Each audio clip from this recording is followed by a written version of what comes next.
네, 여러분 안녕하십니까. 세상과 교회의 다양한 이슈를 다루는 시간 레디언 진행을 맡은 이용렬입니다. 인사드리겠습니다.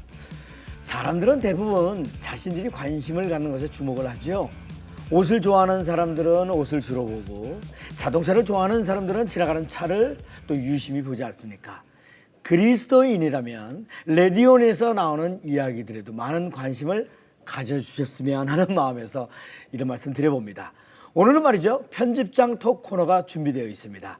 요즘 방학을 맞은 학생들을 대상으로 이단들의 지능적인 포교가 아주 활발하게 이루어지고 있다고 하는데요. 현대전교 탁지원 소장님을 초대해서 자세한 이야기 들어보도록 하겠습니다.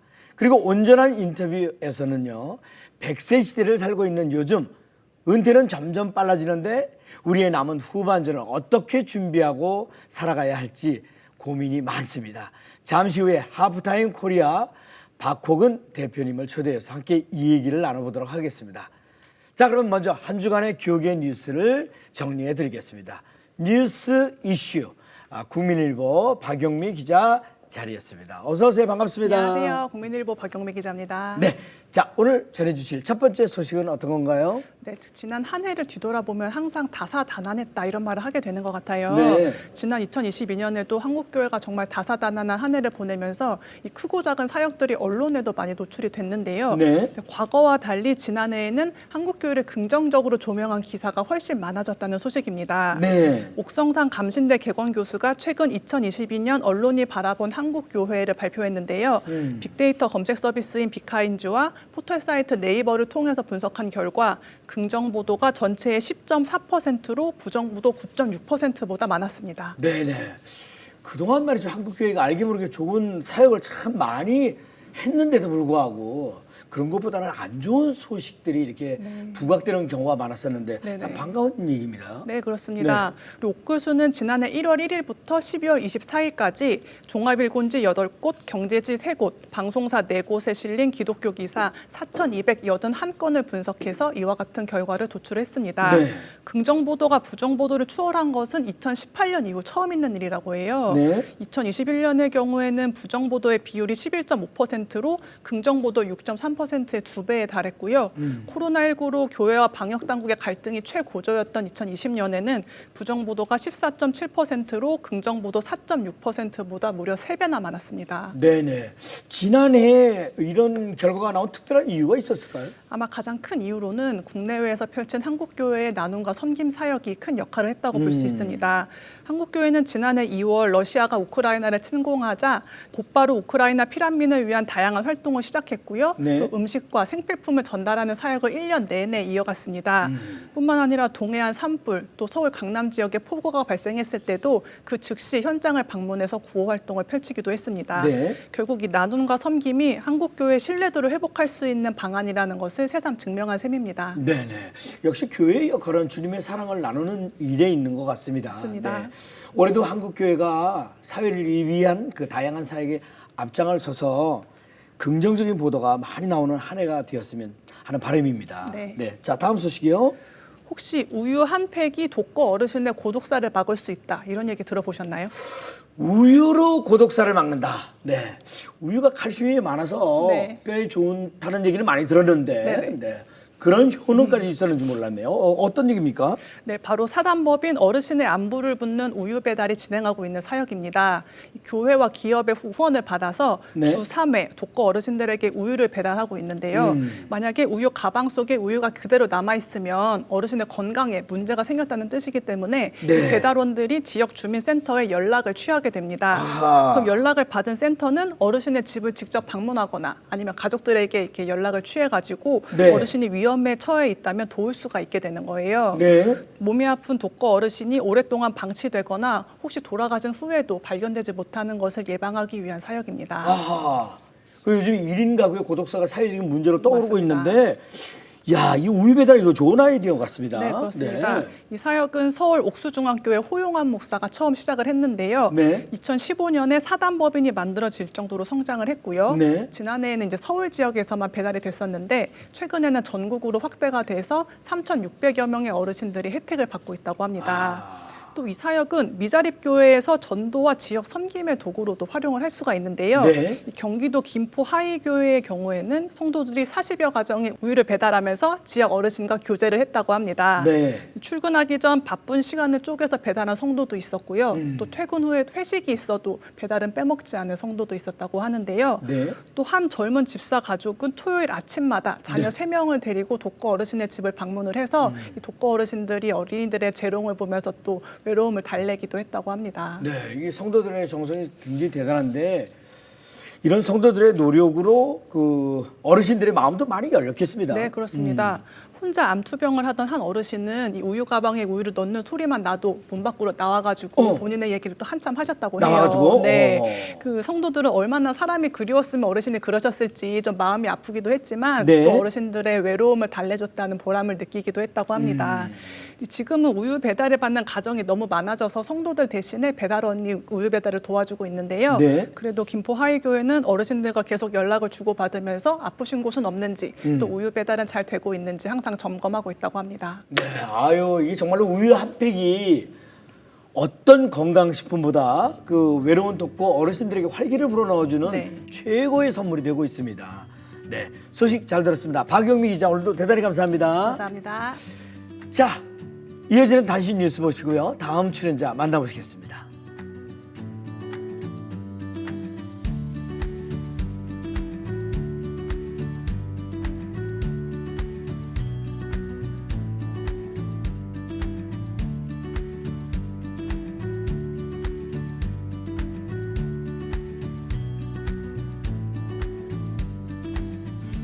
네, 이번 시간은 이 시대의 흐름과 변화를 읽어보는 편집장 톡 시간입니다.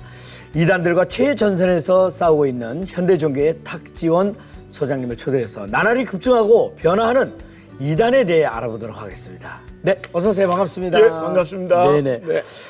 새해가 밝았는데도 예. 여전히 이단들이 활기를 치고 있다고 합니다. 특히 겨울방학을 맞아서 말이죠. 대학생들, 청년들을 대상으로 포교 활동에 매우 열심이라고 하는데 어느 정도입니까? 우리 교회에서도 청년들의 열심과 열정이 굉장히 소중하지 않습니까? 네. 그러니까 이단 사이비 종교에도 청년들과 청소년들의 열심이 너무나 필요하다 보니까 사시사철 언제든 청년들이 있는 곳에는 이단이 없는 것이 네. 분명한 사실인 것 같고요. 네. 지난번에도 말씀드렸지만 이 고3 수능 시험 끝나고 대학 갈 때까지가 가장 이단에 많이 빠져지는 때이기 때문에 지금 시간은 겨울방학에 좀 더 심각한 상황이라 할 수가 있을 것 같습니다. 네네. 이게 과거에는 정체를 좀 숨기고 활동을 했는데 네. 지금은 말이죠. 합법적인 방법을 동원해서 이렇게 접근하는 걸 이렇게 보니까 네네. 그 정말 대담해졌다 하는 생각이 들거든요. 예, 그렇습니다. 동아리나 봉사단체로 접근하면 저도 이단이라고 의심하지 않을 것 같다는 생각이 들어요. 맞습니다. 이 포교 방법이 상상 그 이상이라는 생각이 듭니다. 어떻습니까? 요즘 이단들은 대학을 만드는 수준이죠. 여러 개의 대학들 중에 사이비 이단들이 운영하는 대학들이 있거든요. 네. 또 우리 부모님들, 우리 시청자 성도님들께서 기독교 대학에는 괜찮겠지, 신학대학은 괜찮겠지 생각하지만 제가 보기에는 우리나라 신학대학, 기독교 대학에 이단들이 활동하지 않는 대학은 거의 없다라고 생각합니다. 그러니까 신학생 하나 미혹하는 걸 일당백으로 여기고 네. 또 더 열심히 공부해서 안녕하세요. 저는 장로교 신학교 나왔습니다. 감리교 신학교 나왔습니다. 목사입니다라고 하는 확신범의 수준으로 활동을 하기 때문에 어떤 대학에도 이단이 없는 대학은 제가 보기에는 없는 것 같고요. 네. 심지어는 동아리 활동들은 아이들이 좋아할 만한 힙합 동아리, 댄스 동아리, 또 성경 동아리, 영어 봉사 동아리 등으로 활동한 것은 이미 수십 년 전에 이른 내용이고요. 네. 또 더 조금 혼란스러운 건 이름들이 좀 비슷합니다. 네. 예를 들어 예수전도단은 정통이지만 땅끝 예수전도단이라고 하는 이단 단체가 있고요. 네. IVF라고 하는 정통이 있지만 IYF는 구원파 네. 이단이고 네. JDM이라고 하는 정통이 있지만 JMS라고 하는 이단이 있고 SFC라고 하는 정통이 있는데 SFP는 또 통일교라는 이단입니다. 심지어는 오늘 제가 여기 CGN 방송에서 녹화하고 있지 않습니까? 네. CGN은 건전한 우리 방송국이지만 그걸 거꾸로 해서 GCN이라고 하면 이단 방송국입니다. 그러니까 이름 갖고 좀 장난을 치는 것 같아요. 네네. 그래서 아이들이 청년들이 가야만 하는 대학, 군대, 유학, 직장 그리고 알바까지 해서 네. 이단들이 절대로 다음 세대 청년들이 있는 곳에는 절대로 가만히 포기하지를 않고요. 어디서든 우리 청년들이 있는 곳이라면 이단들이 열심히 활동하는 걸 보면서 우리 한국교회가 다음 세대나 청년들에게 더 깊게 네. 관심과 더불어 이단 대처에 대해서도 좀 나누었으면 좋겠는데 항상 제가 강의를 가보면 어른들 대상으로만 이단 대처하지요. 네네. 청년들이나 중고등부 심지어는 초등부 아이들에게도 이단 교육이 필요하지만 네. 뭐 그러하지 않은 경우가 너무 많아서 좀 아쉽다는 이 마음이 이번 방송 등을 통해서 많은 분들에게 좀 전달됐으면 하는 바람이 매일마다의 기도 제목입니다. 네네. 저희들이 분별력을 좀 잘 키워야 될 텐데. 네네. 그런데 말이죠. 더 큰 문제는 예. 군대에서 이단들의 예, 포교 예. 활동이 있다고 들었거든요. 예, 예. 군대에서 이단에 빠지는 경우가 그렇게 많습니까? 전혀 예상이 안 되지 않았습니까? 군대는 우리에게는 국방의 의무이지만 이단들에게는 아주 중요한 황금 어장일 수가 있거든요. 네네. 그래서 군대도 모든 이단들이 다 갑니다. 하나 안 가는 게 있네요. 여호와의 증인이라고 하는 이단 단체는 양심적 병역 거부라고 해서 네네. 교도소에 가는 게 이 사람들의 신앙이지만 네네. 대부분의 이단들의 청년들은 군대를 갑니다. 네. 근데 군대에 가서 국방의 의무를 짓는 것보다 거기가 또 하나의 포교의 장소지요.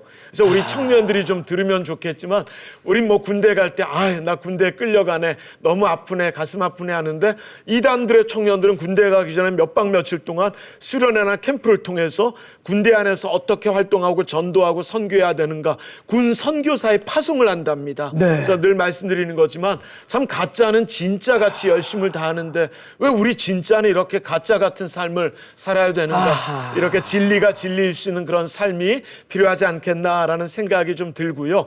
특별히 군대 안에서는 뭐 여러 예방 강연회 같은 경우들의 이단들을 초청하고 또 이단들 쪽에서는 선물과 위문품을 보내오다 보니까 서로가 뭐 힘이 필요한 상황에 있다 보니까 군대 안에 들어오는 건 그렇게 어렵지는 않은 상황이고 네. 또 선배나 후배나 또는 동료의 가족이 면회 왔다 해서 맛있는 걸 싸왔으니까 같이 좀 먹자 하는데 알고 봤더니 이건 역시 이 사람들의 전략이고요. 네. 또 나중에 친하게 지내서 또 밖에 휴가나 외출 외박 나갈 때 우리 교회도 한번 가보자. 우리 목사님이 강연하는 요 유튜브 한번 보자. 네네. 그래서 군대는 예나 지금이나 변함없이 좀 외롭고 힘든 곳이다 보니까 누군가가 조금만 섬겨주고 안아주면 마음을 쉽게 열어줍니다. 네. 그래서 군대도 도저히 이단의 예외인 장소일 수는 없다 해서 제가 우리나라에 뭐 육사부터 육해공군 부대 1사단, 3사단, 7사단, 30사단 다 가본 것 같은데요.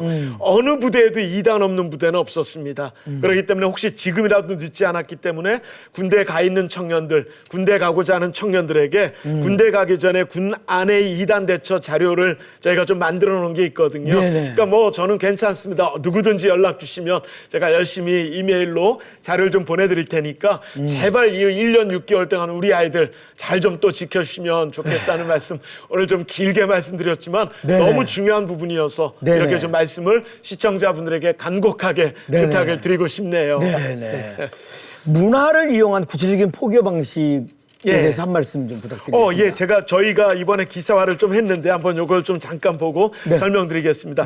예를 들어서 영화를 통해서 유튜브를 통해서 활동하는 이단 중에 전능신교, 동방번개라고 하는 중국 이단이 있는데요.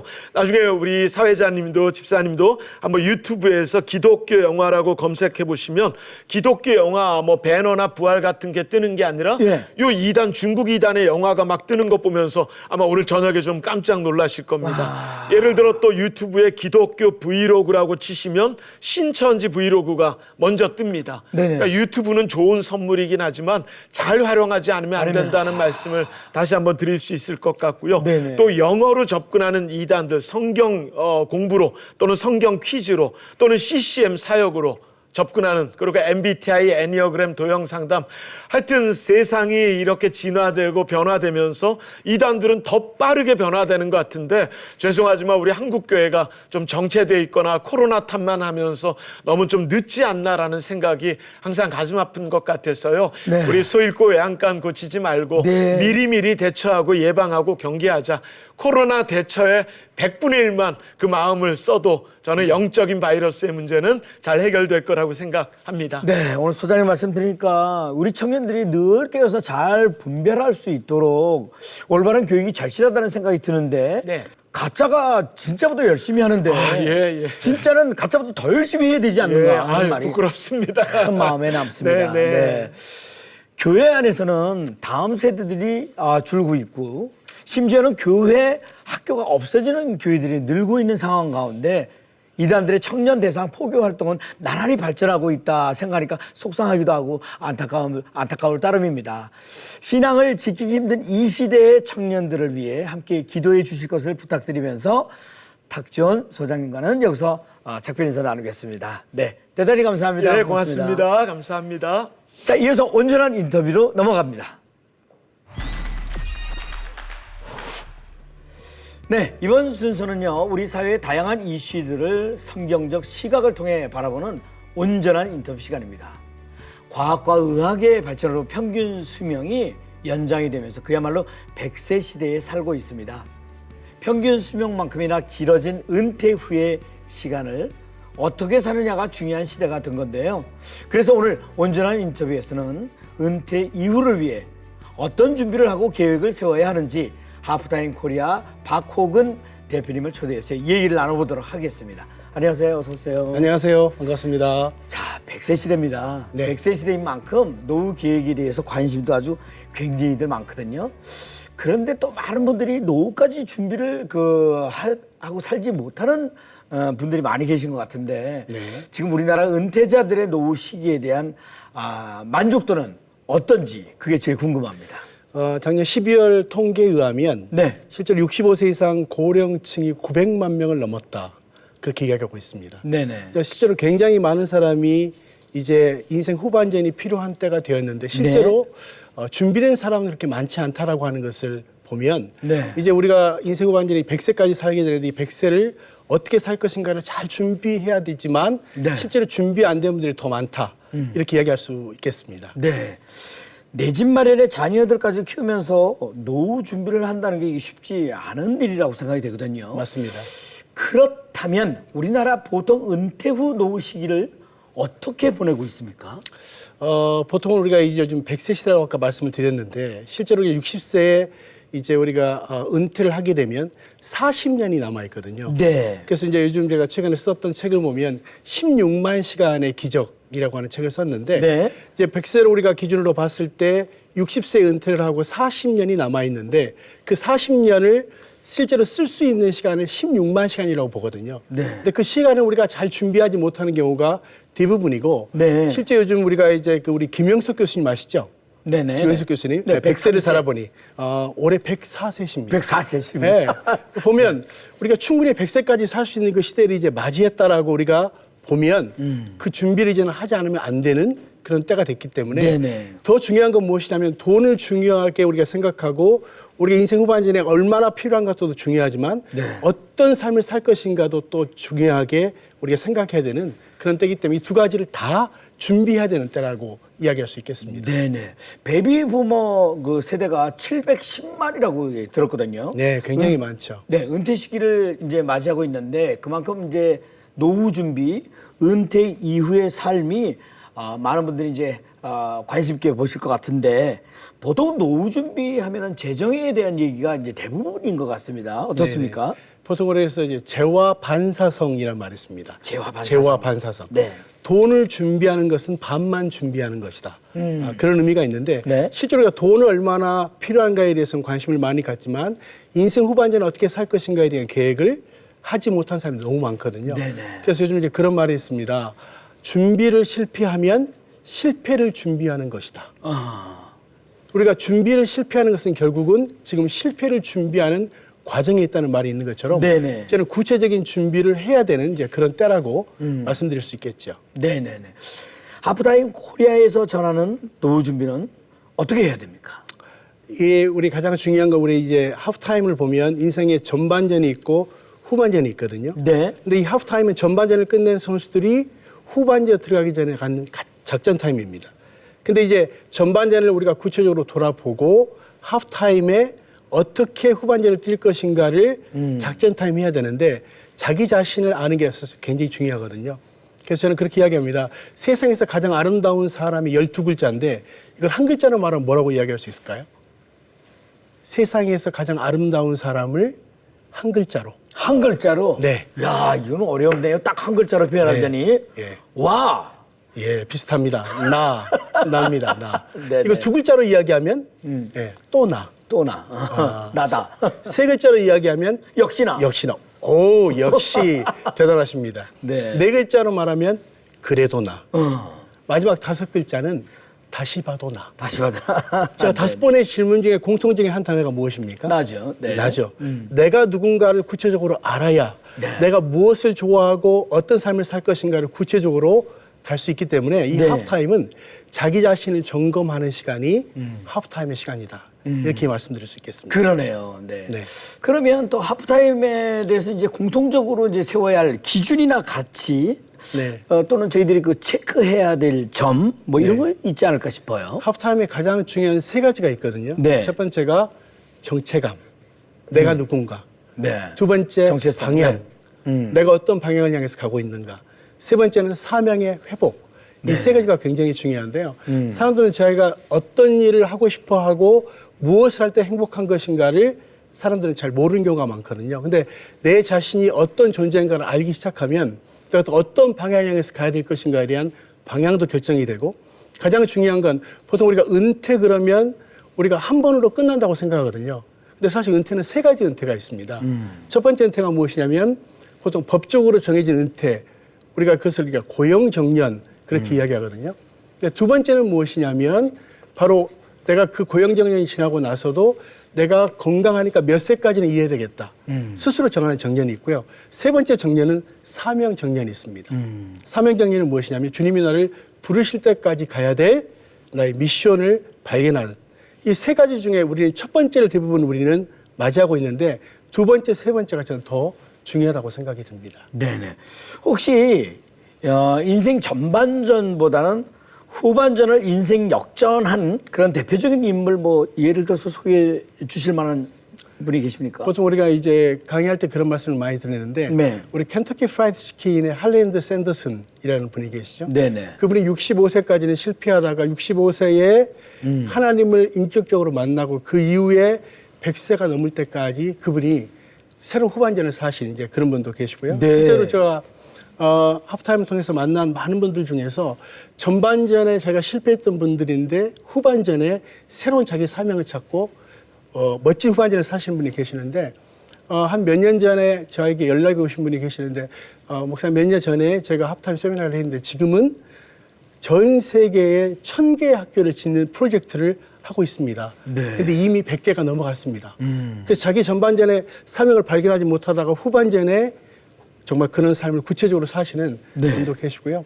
또 선교사님 중에서는 선교지에서 자기 인생의 후반전을 어떻게 살 것인가를 잘 모르던 분들이 하프타임 이후에 하나님 나에게 주신 미션을 다시 한번 회복하고 더 구체적인 후반전을 살아가시는 분들도 꽤 많습니다. 네네.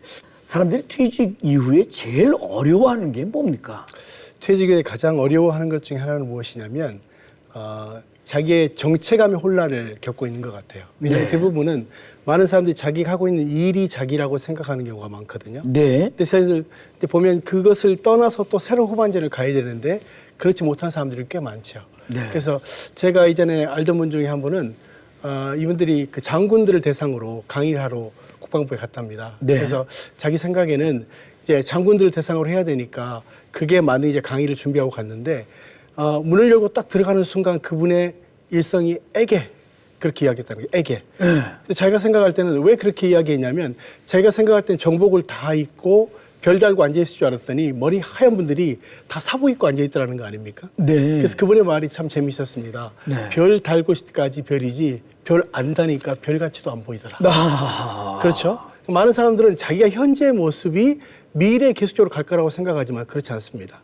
이제 자기가 지금까지 해왔던 일과 더불어 이제는 새로운 일들을 맞이할 수 있는 또 할 수 있는 그런 준비들이 돼야 되는데 그런 준비들이 안 돼 있는 경우가 사실은 더 많습니다. 그래서 예전에 우리가 정경련에서 이제 조사를 했거든요.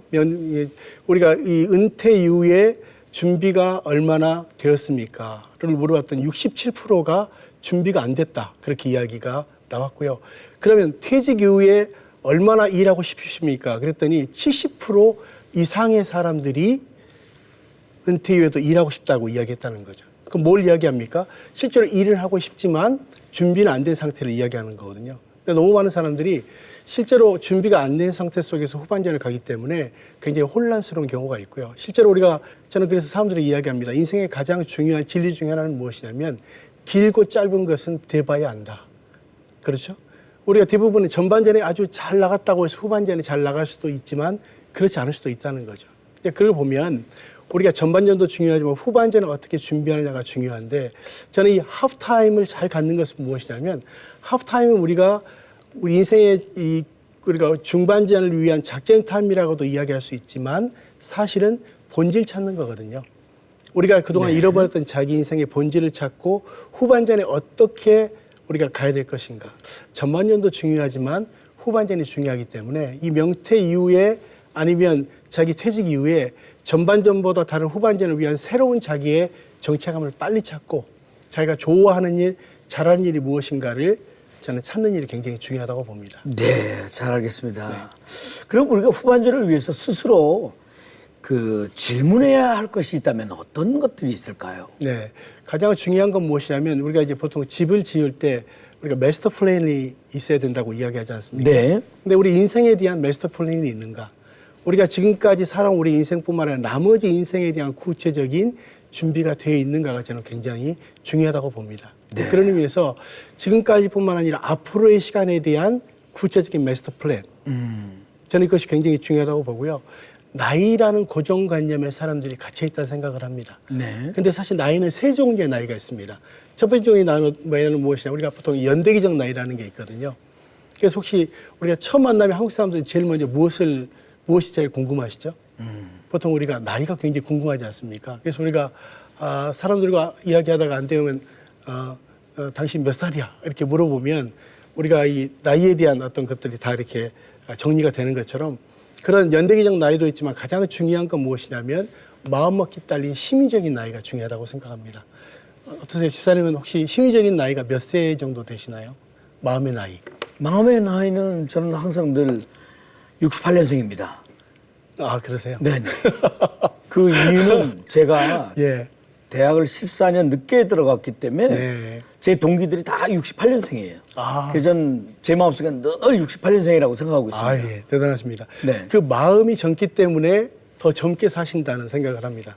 근데 저는 가장 중요한 건 우리 마음에 따라서 우리 행동도 달라질 수 있기 때문에 마음먹기 딸리는 심리적인 나이를 건강하게 우리가 만드는 게 중요하다고 생각하고요. 그런 것 같아요. 또 세 번째 중요한 건 우리가 새로운 일에 도전하는 것들이 굉장히 중요하다고 봅니다. 네네. 끊임없는 도전. 우리나라에서 가장 운전면허증에 도전해서 오랫동안 성공하신 분이 계시거든요. 혹시 몇 번 정도 우리가 도전해서 떨어지면 많이 떨어졌다고 생각할까요? 대부분 사람들은? 보통 7.8기 아닙니까? 7.8기.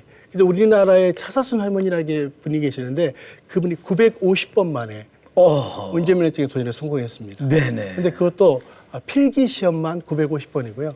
실기까지 포함하면 960번 만에 성공을 했는데. 실합니까? 예, 실합니다. 근데 그분이 그런 이야기 했어요. 기자가 와서 혹시 중간에 포기하고 싶지 않았습니까?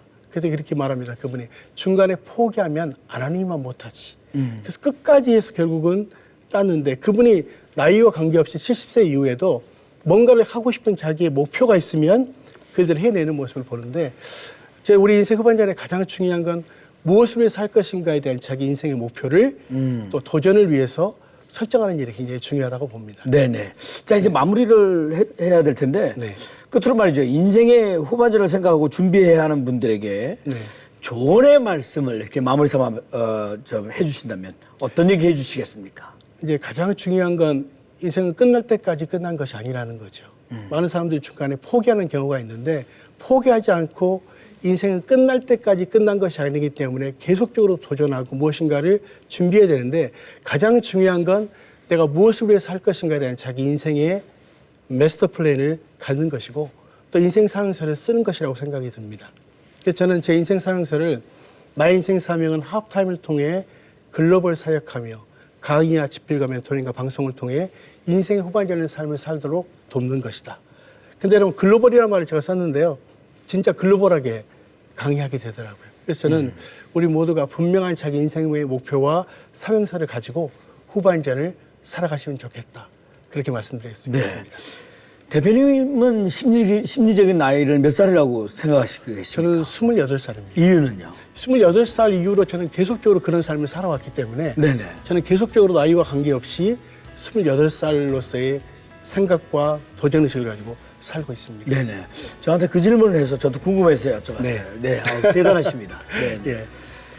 네, 인생의 작전 타임인 하프 타임을 어떻게 보내는가에 따라서 인생 후반전 결과가 좌우된다는 사실을 새삼 깨닫게 되는 시간이었던 것 같습니다. 자, 오늘 귀한 말씀 전해주신 하프타임 코리아의 박호근 대표님 대단히 감사합니다. 고맙습니다. 감사합니다.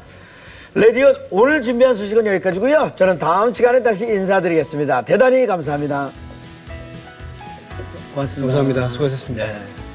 강의를 너무 많이 하셔서 그런지 뭐.